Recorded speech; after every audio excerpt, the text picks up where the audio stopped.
नमस्कार दोस्तों, स्वागत है आप सभी का अपने यूट्यूब चैनल जेट4 टेक एक नई वीडियो में। आज की इस वीडियो में हम लोग क्लास 10 का फिजिक्स का जो थर्ड चैप्टर है, जिसका नाम है मानव नेत्र तथा रंग बिरंगा संसार, उसके टॉप 100 ऑब्जेक्टिव क्वेश्चन मैं आप सभी को कराने वाला हूं। ये एनसीईआरटी बेस पर ऑब्जेक्टिव क्वेश्चन होने वाला है, तो एग्जाम में 100% चांसेस है कि एकदम आएंगे ही आएंगे। तो आज की इस वीडियो को आप लोग स्किप मत करिएगा, शुरू से लेकर के लास्ट तक देखिएगा। तो चलिए आज की इस वीडियो को शुरू करते हैं। चैनल पर यदि पहली बार आए हैं तो चैनल को सब्सक्राइब कर लीजिएगा और कमेंट बॉक्स में अपना उत्तर बताते हुए जरूर चलिएगा, ताकि मुझे भी पता चले कि आपको कितना उत्तर पहले से याद है। चलिए आसान भाषा में मजेदार तरीके से हम लोग 100 ऑब्जेक्टिव क्वेश्चन देखते हैं और लास्ट तक आप लोग देखते रहिएगा। वीडियो को शेयर कर दीजिए दोस्तों के पास। चलिए आज का वीडियो से में पहला नंबर क्वेश्चन को देखते हैं। तो आज का हमारा पहला नंबर क्वेश्चन है दोस्तों, ध्यान से देखिएगा और याद करते हुए चलिएगा। किसी वस्तु का प्रतिबिंब आंख के जिस भाग पर पड़ता है वह क्या होता है? कोई भी वस्तु का जो प्रतिबिंब है वो किस भाग पर पड़ता है, यानी किस भाग पर बनता है? तो सही उत्तर हो जाएगा दोस्तों रेटिना, आपका राइट आंसर हो जाएगा। ऑप्शन नंबर बी आपका करेक्ट आंसर हो जाएगा। आगे बढ़िएगा, अच्छे से याद करते हुए चलिएगा। कहीं भी आपको प्रॉब्लम हो कमेंट करके जरूर बताइएगा।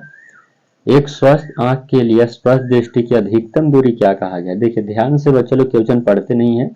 यहाँ पर आपको अधिकतम दूरी पूछा गया है, ना कि न्यूनतम दूरी। ऐसे ही बिना पढ़े हुए 25 सेंटीमीटर लगा देते हैं, लेकिन अधिकतम दूरी कहा गया, तो अधिकतम दूरी तो अनंत होता है ना। तो सही उत्तर क्या हो जाएगा? ऑप्शन नंबर डी आपका राइट आंसर हो जाएगा, अनंत।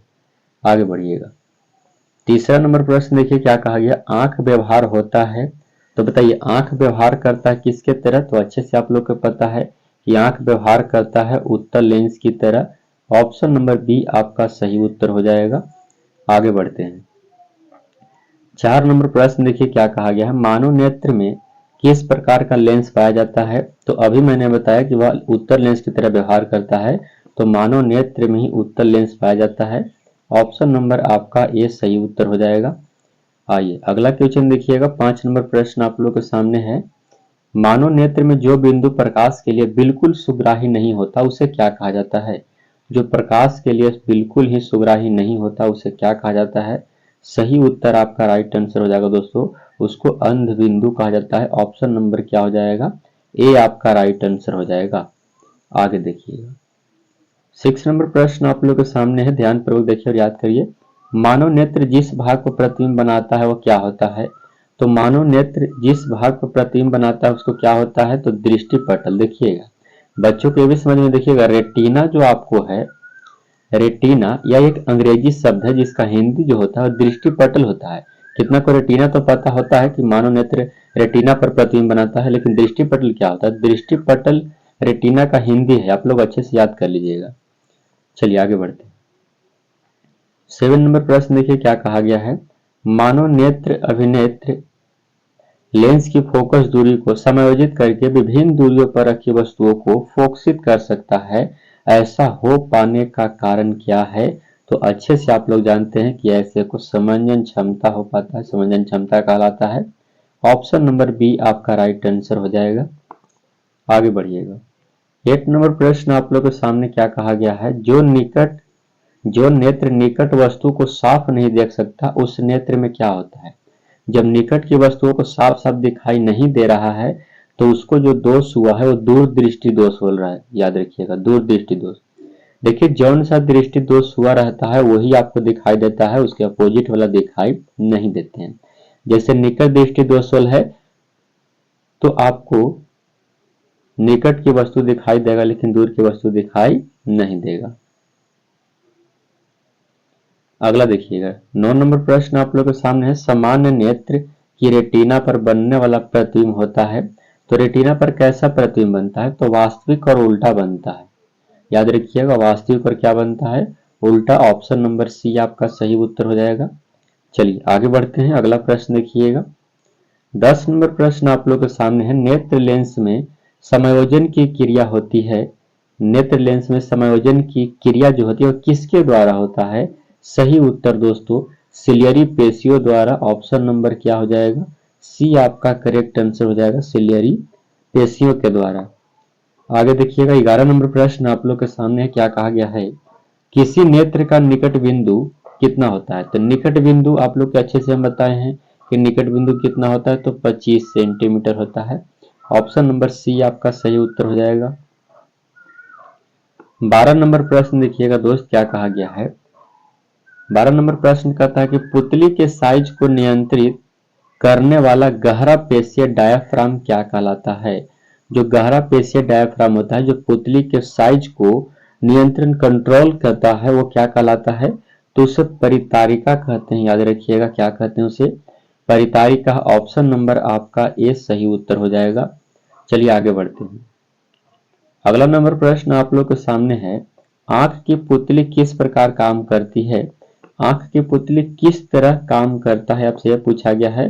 तो यह परिवर्तित द्वारा की भांति काम करता है। ऑप्शन नंबर डी आपका सही उत्तर हो जाएगा। याद रखिएगा परिवर्ती द्वारा की तरह काम करता है।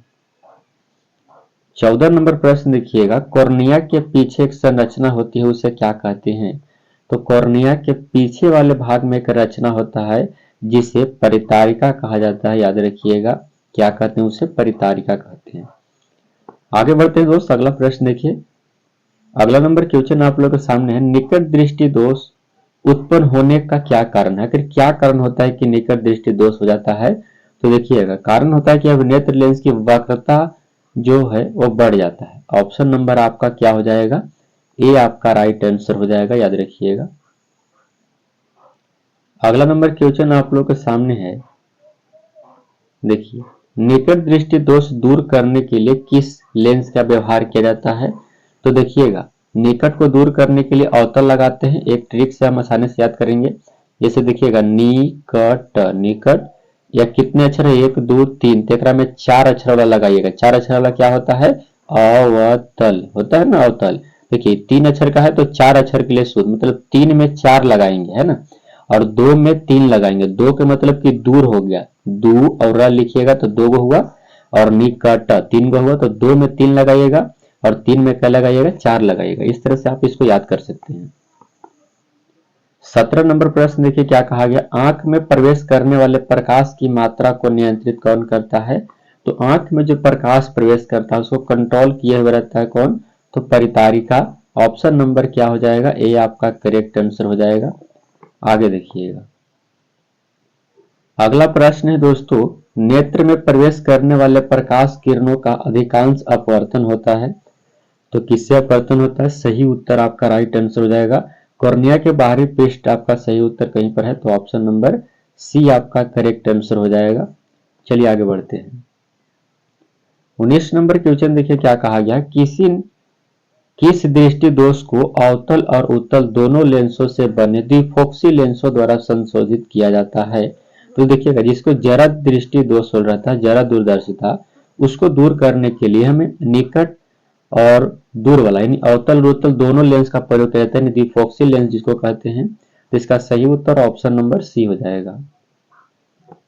20 नंबर क्वेश्चन देखिए क्या कहा गया है, नेत्र गोलक का व्यास कितना होता है। नेत्र गोलक का व्यास आपसे पूछा गया है, तो 2.3 सेंटीमीटर इसका व्यास होता है। ऑप्शन नंबर बी आपका सही उत्तर हो जाएगा। 21 नंबर प्रश्न देखिए, जब प्रकाश अत्यंत चमकीला होता है तो पतली बन जाती है। तो सही उत्तर बड़ी या समान रहती है, फिर छोटी बन जाती है, क्या होता है। सही जवाब हो जाएगा छोटी बन जाती है। ऑप्शन नंबर सी आपका करेक्ट आंसर है। 22 नंबर क्वेश्चन देखिएगा, मंद प्रकाश में किसकी शिथिलता से पुतली पूर्ण रूप से फैल जाती है। तो किसकी, सही उत्तर आपका राइट आंसर हो जाएगा 22 नंबर क्वेश्चन का, परितारिका। ऑप्शन नंबर क्या हो जाएगा, बी आपका करेक्ट आंसर हो जाएगा। चलिए आप लोग धैर्य बना करके शुरू से लेकर अंत तक देखते रहिए। अभी तो हम लोग 22-23 क्वेश्चन देखे हैं, 100 क्वेश्चन हम लोग देखने वाले हैं, तो शुरू से लेकर के लास्ट तक बने रहिए। कला की पटल एक कोमल सूक्ष्म झिल्ली होती है जिसमें विशाल संख्याओं में किस प्रकार के कोशिकाएं पाई जाती है। तो उसमें किस प्रकार का कोशिका रहता है, तो इसमें पाया जाता है प्रकाश सुग्राही कोशिका। ऑप्शन नंबर ए आपका करेक्ट आंसर हो जाएगा। आगे बढ़ते हैं। अगला क्वेश्चन है दोस्त, जब नजदीक की वस्तु को देखते हैं तो पछमाभी पेशियां सिकुड़ जाती है और नेत्र का आकार क्या हो जाता है। तो नेत्र का आकार क्या होता है, तो नेत्र का आकार गोल हो जाता है। ऑप्शन नंबर सी आपका करेक्ट आंसर। आगे बढ़िएगा। 25 नंबर क्वेश्चन है, नेत्र गोलक के गोल होने पर हम देख पाते हैं। तो नेत्र गोलक जब गोल हो पाता है, अभी ऐसा क्वेश्चन कराएं तो निकट की वस्तुओं को हम देख पाते हैं। ऑप्शन नंबर आपका ये सही उत्तर हो जाएगा। अगला प्रश्न है 26 नंबर क्वेश्चन देखिएगा, वस्तु को हटा लेने के बाद भी नेत्र पटल पर प्रतिबिंब कितना सेकंड तक रहता है। आपके सामने से कोई वस्तु थोड़ा सा दिखा करके यदि हटा लिया जाए तो आपके नेत्र पटल पर वह 1/10 सेकंड के लिए आपके नेत्र पर रहता ही है। आपको लगता है कि हम उस वस्तु को देख ही रहे हैं अभी तक, कितना देरी तक, तो 1/10 सेकंड तक। आगे देखिए 27 नंबर प्रश्न देखिए क्या कहा गया है, दृष्टि निर्बंध सिद्धांत का उपयोग कहाँ किया जाता है।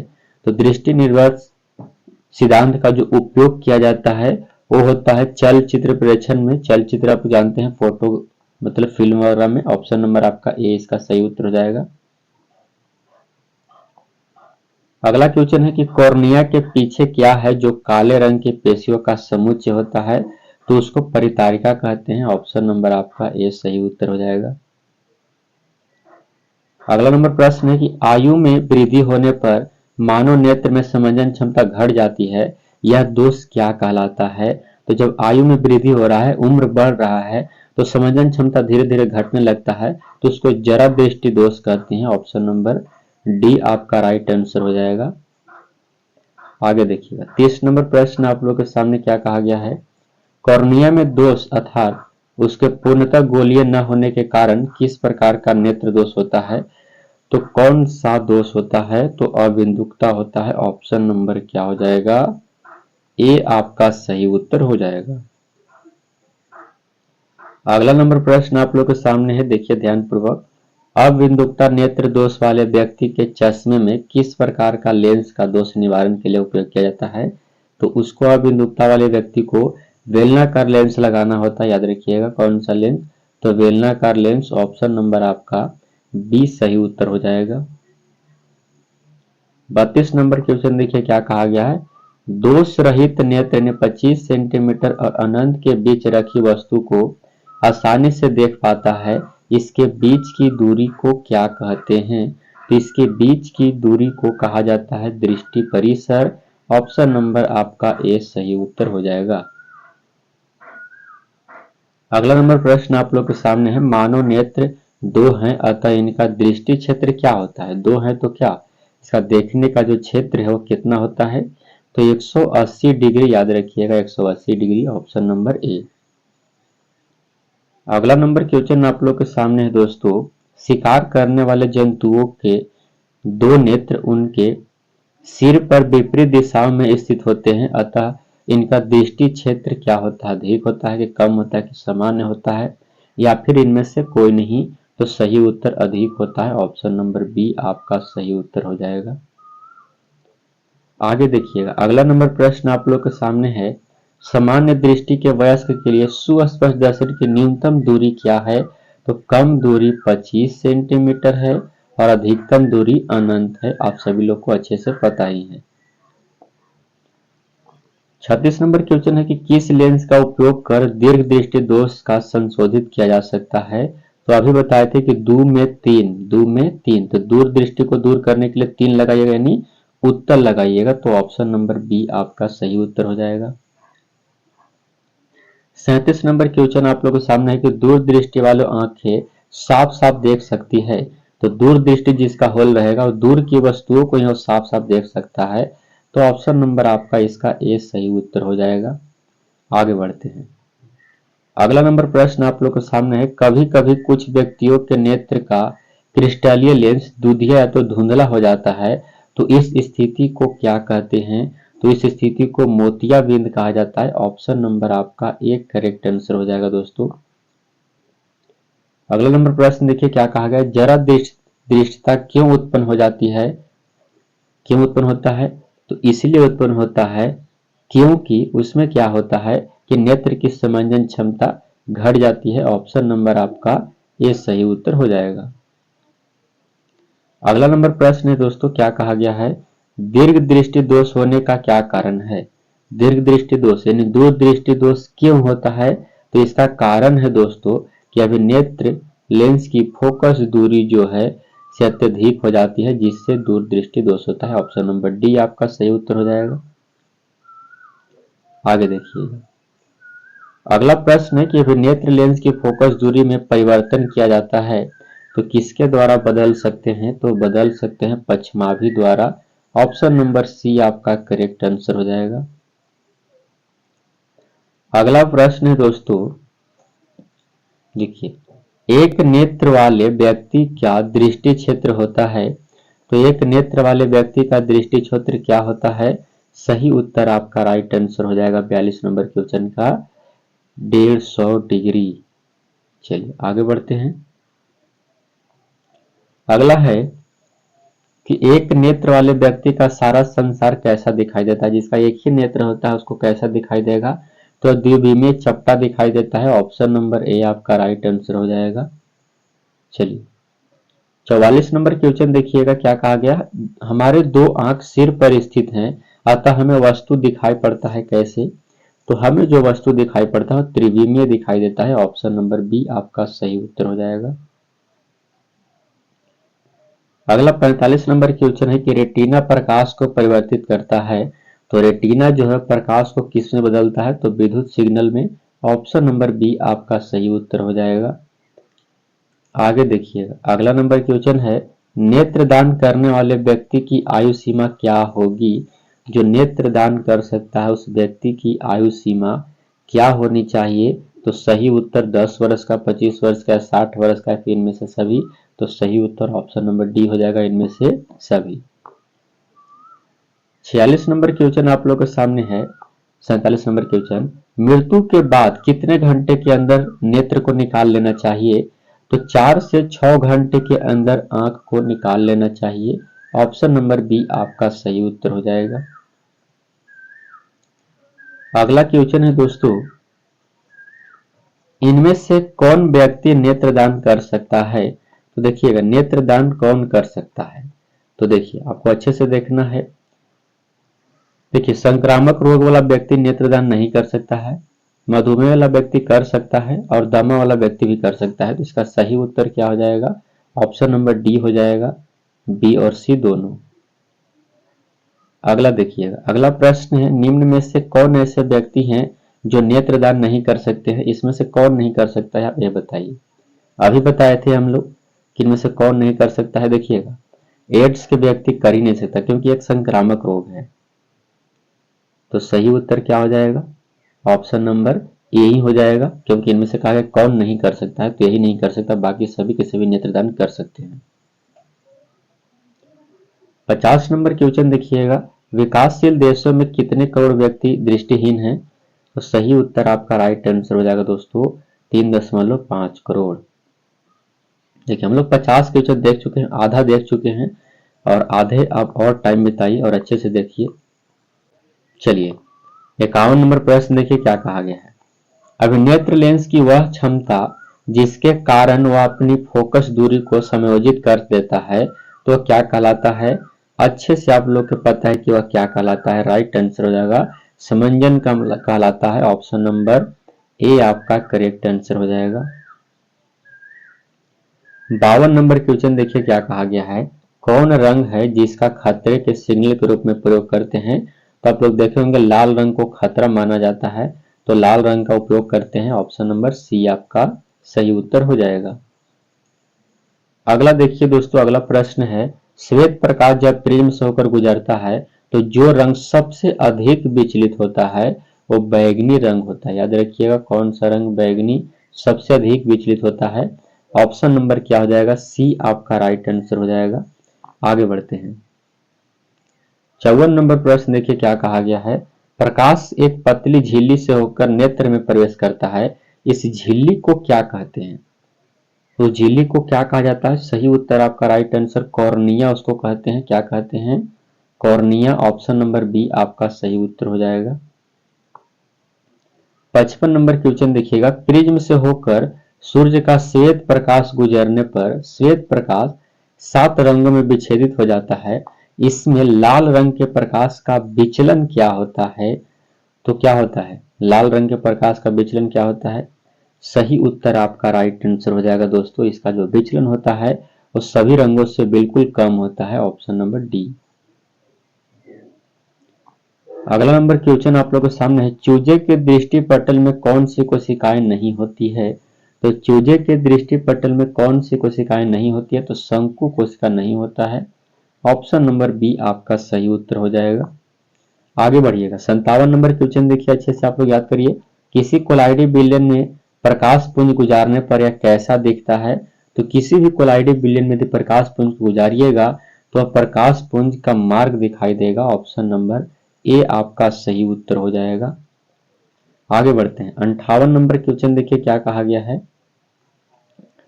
घने जंगलों से होकर जब प्रकाश पुंज गुजरता है तो वायु कण प्रकाश पुंज को प्रकीर्णित करता है। जब प्रकाश पुंज का मार्ग स्पष्ट दिखता है, इस प्रभाव को क्या कहते हैं? अच्छे से आप लोग जानते हैं, इस प्रभाव को ही टिंडल प्रभाव कहते हैं, ऑप्शन नंबर सी आपका राइट आंसर हो जाएगा दोस्त। अगला देखिएगा, 59 नंबर क्वेश्चन है, प्रकीर्णित प्रकाश का वर्ण किस पर निर्भर करता है?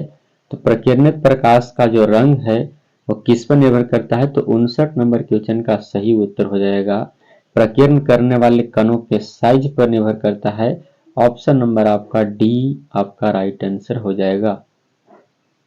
60 नंबर क्वेश्चन देखिए, तारों का टिमटिमाना वायु के माध्यम के किस कण पर होना चाहिए? कण पर निर्भर करता है, तो सही उत्तर आपका राइट आंसर हो जाएगा दोस्तों। किस पर निर्भर करता है? तो ऊपर से नीचे की ओर आने वाले अपवर्तनांक पर बढ़ता है, ऑप्शन नंबर आपका ए राइट आंसर हो जाएगा।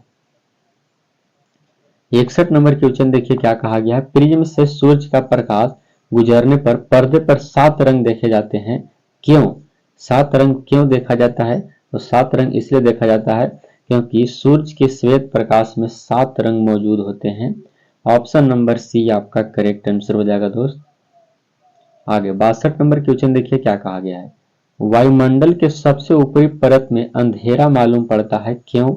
तो अंधेरा मालूम इसीलिए पड़ता है क्योंकि धूल की कमी से सूर्य के प्रकाश का प्रकीर्णन नहीं हो पाता है, जिसके कारण से अंधेरा नजर आता है, ऑप्शन नंबर ए आपका करेक्ट आंसर हो जाएगा। 63 नंबर क्वेश्चन देखिए क्या कहा गया है, किसी अंतरिक्ष यात्री को आकाश कैसा दिखाई देता है? अच्छे से पता है कि अंतरिक्ष यात्री को आकाश कैसा दिखाई देता है, तो काला दिखाई देता है। 64 नंबर क्वेश्चन देखिए, द्वितीय इंद्रधनुष में पानी के बूंद के अंदर कितने आंतरिक परिवर्तन होता है? तो कितने आंतरिक परिवर्तन होता है? सही जवाब दोस्तों 2 बार होता है, 2, याद रखिएगा कितने? 2। 65 नंबर क्वेश्चन देखिए, जब पानी की बूंदों के भीतर एक ही पूर्ण परिवर्तन होते हैं तो ऐसे इंद्रधनुष को क्या कहा जाता है? तो ऐसे इंद्रधनुष को कहते हैं प्राथमिक इंद्रधनुष, याद रखिएगा क्या कहते हैं? प्राइमरी रेनबो कहते हैं, ऑप्शन नंबर आपका ए राइट आंसर हो जाएगा दोस्तों। 66 नंबर क्वेश्चन देखिए क्या है, सूर्योदय और सूर्यास्त के समय सूर्य का गोल दिखना यानी गोला कैसा दिखाई देता है? सूर्योदय और सूर्यास्त होता है तो सूर्य कैसा दिखाई देता है आपको? या सूर्योदय का मतलब हुआ सूर्य उगते समय और सूर्यास्त का मतलब हुआ कि सूर्य डूबते समय आपको कैसा नजर आता है? तो हल्का सा चपटा दिखता है, ऑप्शन नंबर सी आपका राइट आंसर। 67 नंबर क्वेश्चन देखिएगा, जब प्रकाश वायु के कणों पर पड़ता है तो कणों के आवेश कंपन करने लगता है और कंपन से प्रकाश उत्पन्न होता है और सभी दिशाओं में फैलने लगता है, तो इस घटना को ही क्या कहते हैं? प्रकीर्णन कहा जाता है। फैलने से जैसे नजर आया आपको पता चल गया कि प्रकीर्णन होगा, ऑप्शन नंबर ए आपका राइट आंसर हो जाएगा। 68 नंबर क्वेश्चन देखिए, दूध और शुद्ध पानी से लेजर बीम यानी किरण पुंज को गुजारते हैं तो क्या होता है? तो किरण पुंज को जब गुजारते हैं तो वह होता है दूध में प्रकीर्णन होता है, क्योंकि इसमें कोलाइडी के कण रहते हैं, इसमें वसा रहता है, विटामिन रहता है, ये सब कण रहते हैं। आगे बढ़िएगा, 69 नंबर क्वेश्चन देखिए क्या कहा गया है, किस वर्ण का, यहाँ दोस्तों क्या कहा गया, किस वर्ण का तरंगदैर्घ्य सबसे बड़ा होता है? तो लाल रंग का तरंगदैर्घ्य सबसे बड़ा होता है, आपको अच्छे से पता ही है। आगे बढ़िए, 70 नंबर क्वेश्चन है, कांच का अपवर्तनांक विभिन्न वर्गों के प्रकाश के लिए भी क्या क्या होता है? तो वो भी भिन्न भिन्न होता है, अलग अलग प्रकाश के लिए अलग अलग होगा अपवर्तनांक। 71 नंबर क्वेश्चन देखिए क्या कहा गया है। कांच का अपर्तनांक किस वर्ण के लिए अधिकतम होता है? तो कांच का अपर्तनांक जो सबसे अधिक के लिए होता है बैगनी के लिए होता है। ऑप्शन नंबर सी आपका सही उत्तर हो जाएगा। 72 नंबर क्वेश्चन देखिए, कांच का अपर्तनांक किस वर्ण के लिए सबसे कम होता है? तो सबसे कम किसके लिए होता है? 72 नंबर क्वेश्चन का राइट आंसर हो जाएगा लाल के लिए। ऑप्शन नंबर बी आपका सही उत्तर हो जाएगा। आगे देखते हैं 73 नंबर प्रश्न देखिए क्या कहा गया है। एक प्रिज्म सूर्य के श्वेत प्रकाश को 7 रंगों में विभक्त करता है। अगर दूसरा प्रिज्म उलट कर इन 7 रंगों को गुजार दिया जाता है तो कैसा रंग आपको मिलेगा? तो दूसरा को जब उलट दिया जाएगा तो फिर से श्वेत प्रकाश मिल जाएगा। ऑप्शन नंबर सी आपका सही उत्तर हो जाएगा। 74 नंबर प्रश्न देखिए क्या कहा गया है। प्रिज्म से श्वेत प्रकाश गुजारने पर 7 रंगों में विभक्त होकर अलग अलग दिखता है, क्योंकि इनके अलग अलग क्या होते हैं? तो इनके अलग अलग क्या होता है? तो इनके अलग अलग तरंग दैर्ध्य होते हैं, इसीलिए दिखाई देता है अलग अलग। 75 नंबर प्रश्न देखिए क्या कहा गया। श्वेत प्रकाश जब किसी वस्तु पर पड़ता है तो वह वस्तु लाल वर्ण के प्रकाश को प्रवर्तित करता है, तो उसी वर्ण यानी उस वस्तु का कलर क्या होगा? तो उस वस्तु का कलर लाल ही होगा। ऑप्शन नंबर सी आपका सही जवाब। 76 नंबर क्वेश्चन देखिए, नीले वर्ण की प्रकाश से हरे वर्ण की वस्तु को प्रदीप्त करने पर वस्तु कैसा दिखाई देगा? जब नीला को हरा से प्रदीप्त करिएगा तो कैसा दिखाई देगा? सही उत्तर आपका राइट आंसर हो जाएगा। वो आपको ब्लैक नजर आएगा, काला नजर आएगा। आगे देखिए क्या कहा गया है। पेड़ की पत्तियां हरे वर्ण की दिखती है क्योंकि यह परिवर्तित करता है, तो यह परिवर्तित करता है हरे वर्ण को। ऑप्शन नंबर ए आपका करेक्ट आंसर हो जाएगा। 78 नंबर क्वेश्चन देखिए क्या कहा गया है। लाल गुलाब को हरे प्रकाश में देखा जाए तो कैसा दिखाई देगा? तो वह काला नजर आएगा। याद रखिएगा, लाल गुलाब को जब हरा प्रकाश में देखिएगा तो वह काला नजर आएगा। अगला प्रश्न है दोस्तों, प्रकाश का प्राथमिक वर्ण कौन सा है? प्राइमरी रंग आपको कौन सा है? तो देखिए इनमें से सभी के सभी है, लाल, नीला और हरा। यहाँ पर हरा नहीं बल्कि हरा होना चाहिए। चलिए आगे देखते हैं। 80 नंबर क्वेश्चन देखिए क्या कहा गया। तीनों प्राथमिक वर्णों को उचित अनुपात में मिलाने पर श्वेत प्रकाश बनते हैं और इनमें से एक प्राथमिक वर्ण को घटाने पर प्राप्त रंग कैसा होगा? तो ये को यदि घटा दीजिएगा तो उसका जो कलर हो जाएगा वो हो जाएगा मिश्र वर्ण, या तो फिर मैजेंटा, आसियान या फिर नीला हो सकता है। तो ऑप्शन नंबर सी आपका सही उत्तर हो जाएगा इसका। 81 नंबर क्वेश्चन है कि नीला तथा हरा प्रकाश के मिलने पर किस वर्ण का प्रकाश बनता है? जब नीला और हरा मिलेगा तो कैसा प्रकाश बनेगा? तो सियान कलर का बनेगा। ऑप्शन नंबर बी आपका सही उत्तर हो जाएगा। अगला देखिए क्या कहा गया है। लाल तथा नीले वर्ण के प्रकाश मिलने पर लाल तथा नीले रंग के प्रकाश मिलने पर किस वर्ण का प्रकाश बनेगा? तो मैजेंटा बनेगा। ऑप्शन नंबर आपका ए सही उत्तर हो जाएगा। अगला प्रश्न है दोस्तों देखिए, लाल तथा हरे वर्णों के प्रकाश के मिलने पर किस वर्ण का प्रकाश बनता है? लाल और हरा मिलेगा तो कौन सा प्रकाश बनेगा? सही उत्तर आपका हम पहले ही बताए थे कि लाल गुलाब को यदि हरा प्रकाश में देखिएगा तो कैसा नजर आएगा? तो यहाँ पर तो बनाने की बात कर रहा है तो पीला बनेगा।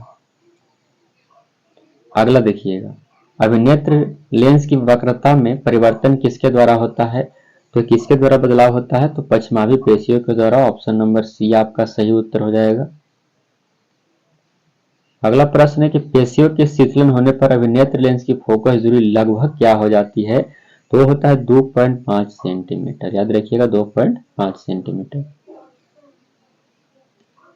अगला है कि मोटर वाहन चलाने वाले ड्राइवर लाइसेंस निम्न में से किन व्यक्तियों को दिया जाता है? तो जो बर्धनता से पीड़ित नहीं रहते हैं उनको दिया जाता है। 86 नंबर क्वेश्चन का सही उत्तर हो जाएगा ऑप्शन नंबर बी। आगे देखिएगा, अगला क्वेश्चन है, प्रवैगिनी प्रकाश में वस्तुओं को देखना क्या है? तो कठिन है। ऑप्शन नंबर ए आपका राइट आंसर। अगला नंबर क्वेश्चन क्या कहा गया है देखिए, कोलाइडी कणों द्वारा प्रकाश के प्रकीर्णन को क्या कहते हैं? तो कोलाइडी कणों द्वारा प्रकाश के प्रकीर्णन को क्या कहते हैं? तो टिंडल प्रभाव कहते हैं। Option number A. 90 number question देखिए क्या कहा गया है, अति सूक्ष्म कण किस तरह के प्रकाश को परिकिरणित करते हैं। सही उत्तर आपका राइट आंसर हो जाएगा 90 नंबर क्वेश्चन का, किसको करता है तो नीला को करता है। 91 नंबर क्वेश्चन देखिए क्या है, किसी प्रिज्म से होकर गुजरने वाली प्रकाश के लिए आपतन कोण I है और अपवर्तन कोण R है, तो निर्गत कोण का मान क्या होगा, तो यह I कोण बड़ा होगा। ऑप्शन नंबर डी इसका सही उत्तर हो जाएगा। अगला नंबर प्रश्न देखिए है, वास्तविक सूर्यास्त और आभासी सूर्यास्त के बीच के समय कितना होता है, तो 2 मिनट का अंतर होता है। ऑप्शन नंबर बी आपका सही उत्तर हो जाएगा। 93 नंबर क्वेश्चन देखिए क्या कहा गया, इंद्रधनुष किस प्रकार का स्पेक्ट्रम है। इंद्रधनुष जो है किस प्रकार का स्पेक्ट्रम है यह पूछा गया है, तो सही उत्तर प्राथमिक स्पेक्ट्रम। ऑप्शन नंबर आपका ए राइट आंसर। अगला नंबर क्वेश्चन आप लोग के सामने है, टिंडल प्रभाव प्रकाश की कौन सी परिघटना को प्रदर्शित करता है, तो टिंडल प्रभाव जो दर्शाता है वो प्रकाश के प्रकीर्णन को दर्शाता है। ऑप्शन नंबर डी आपका सही उत्तर हो जाएगा। 95 नंबर क्वेश्चन क्या कहता है, अत्यधिक ऊंचाई पर प्रकाश में वायुयान से सफर करने पर प्रकाश का रंग कैसा नजर आता है, तो यह काला नजर आता है। आप लोग अच्छे से जानते हैं कि काला नजर आता है। अगला क्वेश्चन देखिए क्या कहा गया है, जब वायुमंडल से होकर सूर्य का प्रकाश गुजरता है तो प्रकाश आकाश का रंग नीला दिखाई देता है। क्यों ऐसा दिखाई देता है, नीला इसलिए दिखाई देता है क्योंकि वायुमंडल के कण लाल की अपेक्षा नीले रंग को अधिक परिकिरणित कर देते हैं, जिसके कारण से ऑप्शन नंबर बी इसका सही उत्तर हो जाएगा। 97 नंबर क्वेश्चन देखिएगा क्या कहा गया है, जब नजदीक की वस्तुओं को देखा जाता है तो अभिनेत्र लेंस की वक्रता त्रिज्या में क्या परिवर्तन होता है, तो जब निकट की वस्तु को देखेंगे तो अभिनेत्र लेंस की वक्रता त्रिज्या में जो बदलाव होगा वो होता है कि फोकस दूरी घट जाता है। 98 नंबर क्वेश्चन देखिए, विद्युत सिग्नल किसके द्वारा मस्तिष्क तक पहुंचता है, तो यह दिख तंत्रिकाओं द्वारा पहुंचता है। ऑप्शन नंबर आपका ए सही उत्तर हो जाएगा। 99 नंबर क्वेश्चन देखिए क्या कहा गया है, स्पेक्ट्रम प्राप्त करने के लिए किसका उपयोग होता है, तो स्पेक्ट्रम प्राप्त करने के लिए अच्छे से पता है कि किसका प्रयोग करते हैं, प्रिज्म का प्रयोग करते हैं। ऑप्शन डी आपका सही उत्तर हो जाएगा। चलिए आज का हमारा लास्ट क्वेश्चन है, रेटिना पर किसी वस्तु का उल्टा एवं वास्तविक प्रतिबिंब किसके द्वारा बनता है, तो किसके द्वारा बनता है, सही उत्तर हो जाएगा विनेत्र लेंस के द्वारा। ऑप्शन नंबर सी आपका राइट आंसर हो जाएगा। तो दोस्तों मैंने पार्ट 3 का मानव नेत्र तथा रंग बिरंगा संसार के टॉप 100 क्वेश्चन कराए। आई होप कि आप लोग के 100 क्वेश्चन आपको काफी अच्छा लगा और काफी इंपॉर्टेंट है। जितने भी कराए मैंने वीडियो ऑब्जेक्टिव क्वेश्चन कराया, अगर इससे भी अगर कोई ऑब्जेक्टिव पर आता है तो बाकी फेक है। इनसे जितने भी 100 क्वेश्चन थे वो सारे इंपॉर्टेंट क्वेश्चन थे। आप लोग इधर की वीडियो मत देखिए, ये 100 क्वेश्चन को केवल याद कर लीजिए, इससे इतना से ज्यादा एग्जाम में आने के चांसेस नहीं है। इससे देखते हैं तो 100% आपको सभी प्रश्न 3 पार्ट के बन ही जाएंगे। उम्मीद करते हैं वीडियो आपको अच्छा लगा। वीडियो को लाइक कर दीजिएगा, चैनल पर पहली बार आए हैं तो हमारे चैनल को सब्सक्राइब करके जुड़ जाइए, बेल आइकन को प्रेस कर लीजिए ताकि जब भी मैं न्यू वीडियो डालूं नोटिफिकेशन सबसे पहले आपके पास पहुंचे और आप अपना अच्छा से तैयारी कर पाए। वीडियो को शेयर करिएगा अपने दोस्तों के पास। बाकी हम लोग अगले दिन अगले अध्याय का लेकर के आएंगे। मिलते हैं नेक्स्ट वीडियो में, तब तक के लिए जय हिंद प्यारे दोस्तों।